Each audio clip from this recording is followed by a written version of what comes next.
And the third critique, we said there is two, right? Number one, outright lies. Number two, distorted truths. Number three, and this is perhaps the most difficult, attacking the cultural norms of the time. Attacking societal values that might have been acceptable in 7th century Arabia, but are not acceptable in 21st century America.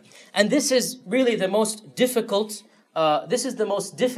type of critique to defend, because the average human being is not an expert in sociology, in history, in ethics. The average human being simply thinks the cultural norms of his or her civilization are the correct cultural norms and values. And they don't realize that cultural norms and values change from time to place.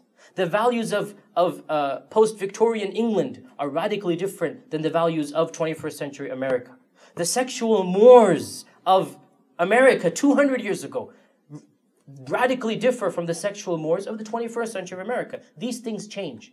And so 7th century Arabia had its own issues, which were considered permissible by Muslims and non-Muslims back then. The most classic example, slavery. The Quran, no doubt, gave a lot of rulings for slavery. But let's be honest, it didn't come and totally ban it. It did ban alcohol. It banned many things, but it didn't banish slavery. It merely gave conditions. Now, in my humble opinion, the word slavery in the English language cannot be used in a positive sentence. And the Arabic concept of riqqa, of servitude, of slavery, is radically different than the Western concept of slavery. And so I think we are fighting a losing battle if we go into this tangent and try to defend it, for example. We just gloss it over and say that was something that happened in the past. Islam doesn't require slaves to exist. It's not a necessary condition. So these are cultural values. Another thing which we don't have time to talk about, but is definitely something very important, marrying Aisha at a young age, at the age of 9, for example.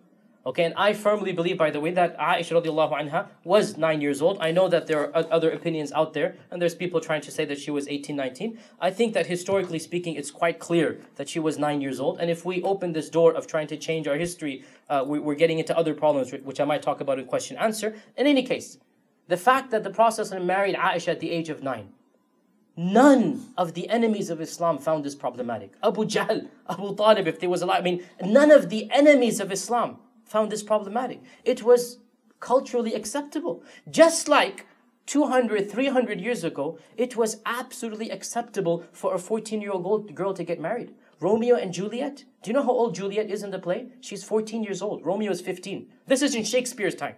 In Shakespeare's time, Romeo and Juliet are 14 and 15 years old. And to him, this is something culturally acceptable. In our times, that's something, it's taboo. You just don't do that. Imagine if in Shakespeare's time, it was 14 and 15, backtrack another 1,000 years. The age of 9, the age of 10 was a mature age for those climates, for those cultures. It's a cultural value that has changed.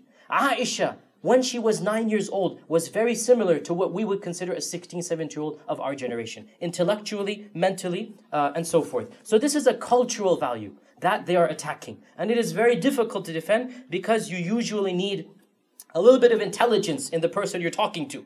The person you're talking to needs to understand that culture changes. And many people don't understand that. So that is definitely one of the biggest challenges that happens.